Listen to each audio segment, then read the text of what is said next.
Hello बच्चों, अभी मैं आपको पढ़ाने जा रही हूँ question 8. E is a point on the side AD produce of a parallelogram ABCD and B intersect CD at E. Show that AB is similar है triangle CFB. ठीक है, तो कैसे बनेगा ये देखते हैं।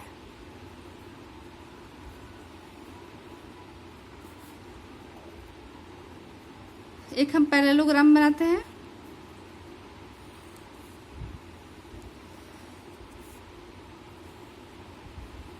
Question 8. E is a point on the side AD produce of a parallelogram EA. ठीक है, BE A B C D एक पैरेललोग्राम हो गया। इसमें दिया हुआ है कि AD produce of parallelogram ABCD में AD को हम ऐसे थोड़ा सा प्रोड्यूस कर देंगे, आगे बढ़ाएंगे। ठीक है, एंड B इंटरसेक्ट CD और इसको अगर हम इसे ज्वाइन कर देते हैं तो एक जो ये पॉइंट मिलता है वो E BE, ये B इंटरसेक्ट कर रहा है ये CD पे। ठीक है, हमें प्रूव करना है, यहाँ पे लिखो गिवेन, लिखोगे गिवेन ABCD इज पैरेललोग्राम। ठीक है, पैरेललोग्राम का साइन होता है, ABCD एक पैरेललोग्राम है। ठीक है, और टू प्रूव, हमें प्रूव क्या करना है, हमें प्रूव करना है कि ट्रायंगल ABE सिमिलर है ट्रायंगल CFB से। ठीक है, अब हम क्या करें, अभी तो सोचिए कि ABE सिमिलर है किसके, AB सिमिलर है CD B intersect CD at, oh sorry ये F है और ये है B। ठीक है, लिखा हुआ है कि जो B लाइन है वो CD के F पे इंटरसेक्ट कर रही है, दिया हुआ है कि जो B लाइन है ये E होगा, सॉरी ये जो BE लाइन है वो CD को F पे इंटरसेक्ट कर रही है। ठीक है, तो हमें क्या करना है, अब बताना है कि ABE ये ट्रायंगल हो गया, नेक्स्ट हो गया CFB, ये दोनों को सिमिलर दिखाना है। तो कैसे सिमिलर होगा बताओ। तो पहले हम ये सोचें कि गिवन क्या दिया हुआ है, हमें प्रूव क्या करना है, हमें प्रूव करना है AB बार ट्रायंगल CFB। अब इसके लिए हम पहले सोचना पड़ेगा कि पैरेललोग्राम क्या होता है, पैरेललोग्राम होता क्या है, तभी पता चलेगा ना। तो देखो बच्चों, कोई भी ट्रायंगल अगर कोई भी है पैरेललोग्राम है तो उसके अपोजिट, जो अपोजिट एंगल मान लो कि ये 1 हो गया और ये 2 इक्वल होता है, ये 3 और ये 4 जो अपोजिट है ना एक दूसरे के, तो 1 = 2 इक्वल हो जाएगा और 3 = 4 इक्वल हो जाएगा, अपोजिट एंगल इक्वल होता है। ठीक है, तो यहाँ पे देखो इस ट्रायंगल में पर ABCD क्या एक पैरेललोग्राम है ना, इसका अपोजिट एंगल ये हो गया, वो ये और C, ये दोनों तो इक्वल होगा। तो ABE में एंगल A और BCFB में एंगल C, इसमें ये और इसमें ये इक्वल हो गया। अच्छा, अब बच्चों एक और हमने पढ़ा था कि अगर कोई दो ऐसे दिए हुए है पैरेलल लाइन और उसमें एक ट्रांसवर्सल कट करता है तो अल्टरनेट इंटीरियर एंगल्स इक्वल होता है, पढ़ा था ना हमने 9th क्लास में। दो पैरेलल लाइन है, एक ट्रांसवर्सल कट करेंगे तो अल्टरनेट इंटीरियर इक्वल होता है। तो देखो यहाँ पे AD और BC दो पैरेलल लाइन है, AD और BC दो पैरेलल लाइन है और ये B एक ट्रांसवर्सल है, तो क्या हो जाएगा, अल्टरनेट इंटीरियर एंगल से ये और ये एंगल इक्वल हो जाएगा। इसको मान लेते हैं 1, इसको मान लेते हैं 2, तो अल्टरनेट इंटीरियर एंगल से ये दोनों इक्वल हो जाएगा। ठीक है, अब प्रूफ करते हैं, लेते हैं प्रूफ में। In triangle ABC and triangle CFB, इसमें हम लेंगे क्या लेंगे, ट्रायंगल ABC और CFB में देखो ABE, ABC नहीं ABE में, ABE में क्या लेंगे हम, समझो एंगल दोनों में ABCF में ये एंगल C इक्वल है पैरेलल, क्योंकि ABC यहाँ पे क्यों हो गया, ABCD एक पैरेललोग्राम है, इसलिए ये A equal to C, opposite angle equal होता है पैरेललोग्राम में। नेक्स्ट एंगल 1 इक्वल टू 2, क्यों angle 1 equal to 2, alternate interior angle, ठीक है। अब बस हम प्रूफ हो गया, जब दो सिमिलर हो गए, बताया था ना कोई भी अगर आपको ट्रायंगल सिमिलर करना है, बस उसको दो एंगल इक्वल हो गया तो ए सिमिलरिटी से हम बोल देंगे triangle ABE similar triangle CFB, क्यों AA सिमिलरिटी क्राइटेरिया, ठीक है। अब हमारा नेक्स्ट क्वेश्चन है 9।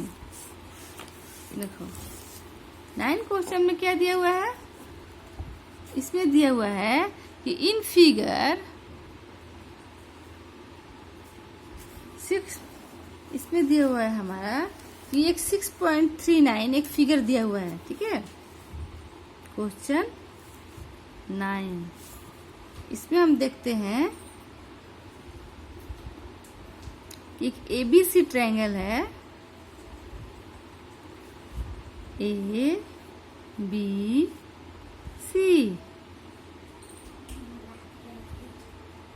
ABC ट्रायंगल है और AB को थोड़ा से आगे प्रोड्यूस करेंगे, इसी से एक ये है M,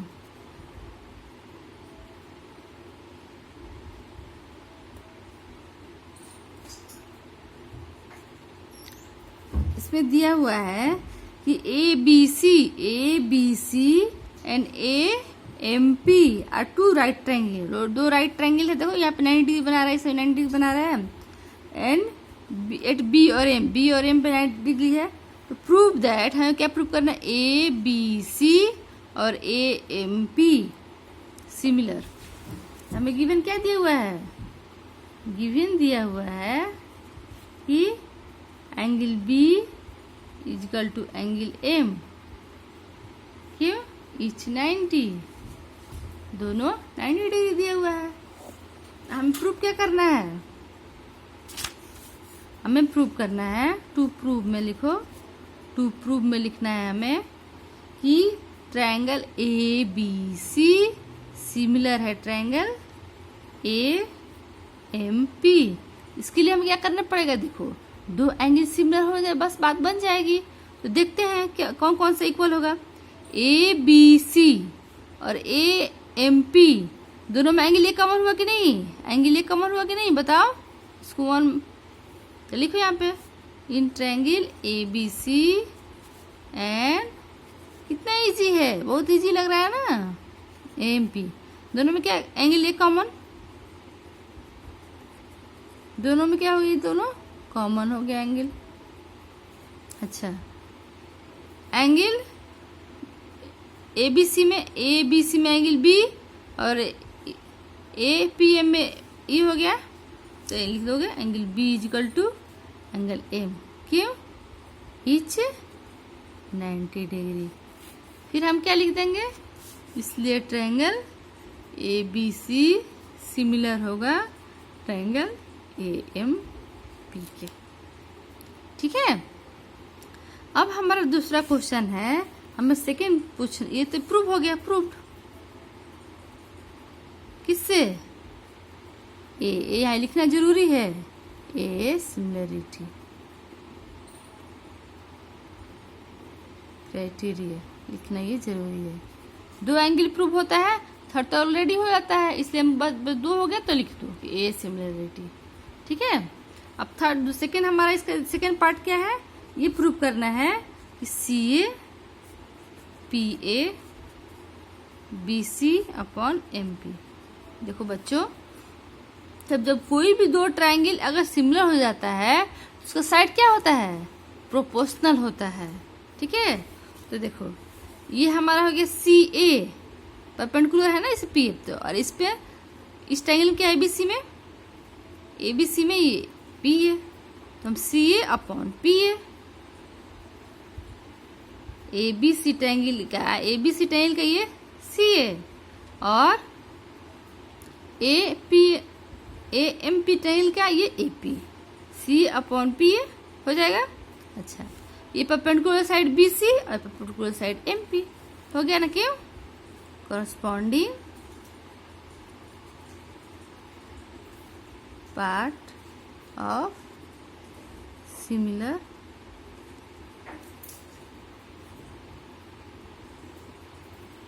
triangle are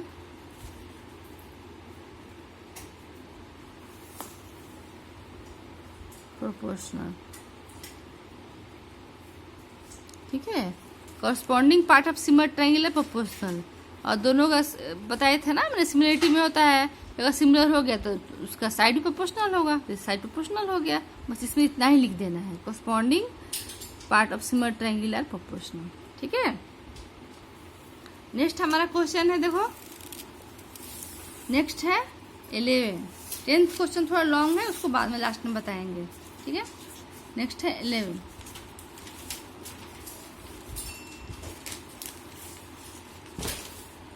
देखो 11 में दिया हुआ है कि E इज ए पॉइंट, देखो ये फिगर भी दिया हुआ है आपको, फिगर बना लेते हैं। क्वेश्चन 11, ट्रायंगल ABC, ट्रायंगल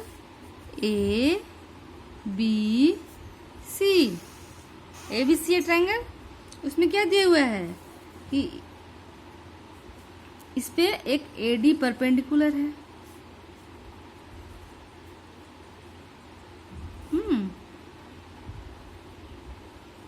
और एक E पॉइंट है जो कि परपेंडिकुलर हो रहा है इस पे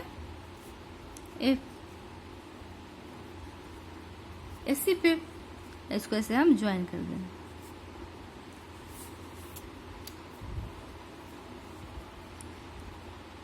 हमें देखो क्वेश्चन में दिया हुआ है कि E is a point on side BC, BC के साइड में एक E पॉइंट है, तो लिख दिए। प्रोड्यूस आइसोसेलेस ट्रायंगल ABC एक आइसोसेलेस ट्रायंगल है, मतलब कि ये और ये इक्वल दिया है। गिवन, अब जो भी दिया हुआ है गिवन लिखते हैं। गिवन दिया है कि AB इजकल टू AC, क्यों, क्योंकि क्या है ये आइसोसेलेस ट्रायंगल क्या होता है, इक्वल होता है ना साइड। आइसोसेलेस ट्रायंगल में साइड इक्वल होते हैं, तो आइसोसेलेस ट्रायंगल की इसका अर्थ हम समझ जाएंगे कि AB is equal to AC given दिया हुआ है। अच्छा, और हमें क्या दिया हुआ है कि AD perpendicular on BC, AD BC perpendicular है, तो हम ऐसे बना दिए, यानी कि angle D is equal to 90 degree, और ये एंगल F इजकल टू, ये परपेंडिकुलर है AC पे, यानी कि F इजकल टू 90 डिग्री। ऐसे लिख दो कि AD परपेंडिकुलर, एग्जाम में से लिखना पड़ेगा BC, और ये परपेंडिकुलर ऑन AC। ठीक है, अब हम फिर इतना स्टेप गिवन लिखने के बाद लिखेंगे टू प्रूफ। ये लिखना जरूरी है, गिवन प्रूफ मार्क्स करता है, टू प्रूफ। ठीक है बच्चों, आप जब भी लिखो, जब भी क्वेश्चन एग्जाम में आता है तो आप गिवन लिखना जरूरी है। पहले गिवन लिखो, फिर क्या प्रूफ करना है, उसके बाद सॉल्व करो। तो हमें प्रूफ क्या करना है कि ABD ट्रायंगल ABD सिमिलर है ट्रायंगल ECF। इसके लिए हम क्या करेंगे, आप सोचते हैं कि हमें कोई दो मिल जाए, एंगल ABD और ECF में कोई दो मिल जाए तो हमारा प्रूफ हो जाएगा। ठीक है, तो प्रूफ में लिखते हैं गिवन लिखो कि AB इजकल टू AC। ठीक है, और तो AB का इसको 1 मान लो, इसको 2, जब कोई भी हमने पढ़ा है 9th क्लास में कि कोई भी जब साइड इक्वल होते हैं तो उसका एंगल भी अपोजिट एंगल भी इक्वल होगा। तो साइड ए बी और ए सी इक्वल है, उसका एंगल अपोजिट यहाँ पे लिखोगे। साइड इक्वल है तो एंगल भी इक्वल होगा, इसलिए यहाँ पे लिखोगे एंगल अपोजिट इक्वल साइड। ठीक है, क्यों? क्योंकि इसका साइड इक्वल है तो इसका एंगल भी इक्वल होगा। ठीक है, अब हमारा नेक्स्ट है कि अब हमें प्रूफ क्या करना है, ए बी डी ये सब अब ले लेते हैं। इन triangle A B D and E C F, triangle E C F. अब अच्छा देखो, ए बी डी में ये कितना है, ये ए बी डी ये एंगल कितना है, इसको मान लो 3, डी एंगल कितना है 90 डिग्री, तो लिख दो angle 3 is equal to E C F, E C F इसको मान लो एंगल 4, ई सी एफ में 4 है, एंगल 3 इज इक्वल टू 4 कैसे, इच 90। नेक्स्ट हमारा क्या है, अब एंगल 1 और एंगल 2 भी तो इक्वल है, प्रूफ है ऊपर एबव है, angle 1 is equal to 2, above proof था ना ये, चाहे इसको 1 मान लो, फ्रॉम 1। तो ए बी डी और ये शेप में हो गए दो ट्रायंगल, दो हमको एंगल मिल गया, तो लिख देंगे triangle A B D similar है ट्रायंगल ई सी एफ, इससे ए ए सिमिलरिटी। देखो नहीं समझ में आया, पहले हमने क्या दिया हुआ था कि ए बी और ए सी इक्वल है तो उसका अपोजिट एंगल साइड इक्वल है तो एंगल भी इक्वल हो गया, और दिया ये है कि परपेंडिकुलर है। हमें प्रूफ क्या करना है कि ए बी डी और ई सी एफ सिमिलर है, हम दोनों में देखेंगे क्या क्या कॉमन है। तो देखो ए बी डी ये हो गया ट्रायंगल, ये छोटा ट्रायंगल ए बी डी, और ई सी एफ ये ट्रायंगल हो गया। तो ए बी डी में 1 और ई सी एफ में 2, ये तो हम लोग प्रूफ कर दिए यहाँ पे, तो हो गया। अच्छा, ए बी डी में एंगल 3 90 डिग्री है और ई सी एफ में एंगल 4 90 डिग्री है, तो एंगल 3 4 2 इच 90, इसलिए ये सिमिलरिटी से हमारा क्या हो गया, ये ए बी डी और ई सी एफ प्रूफ।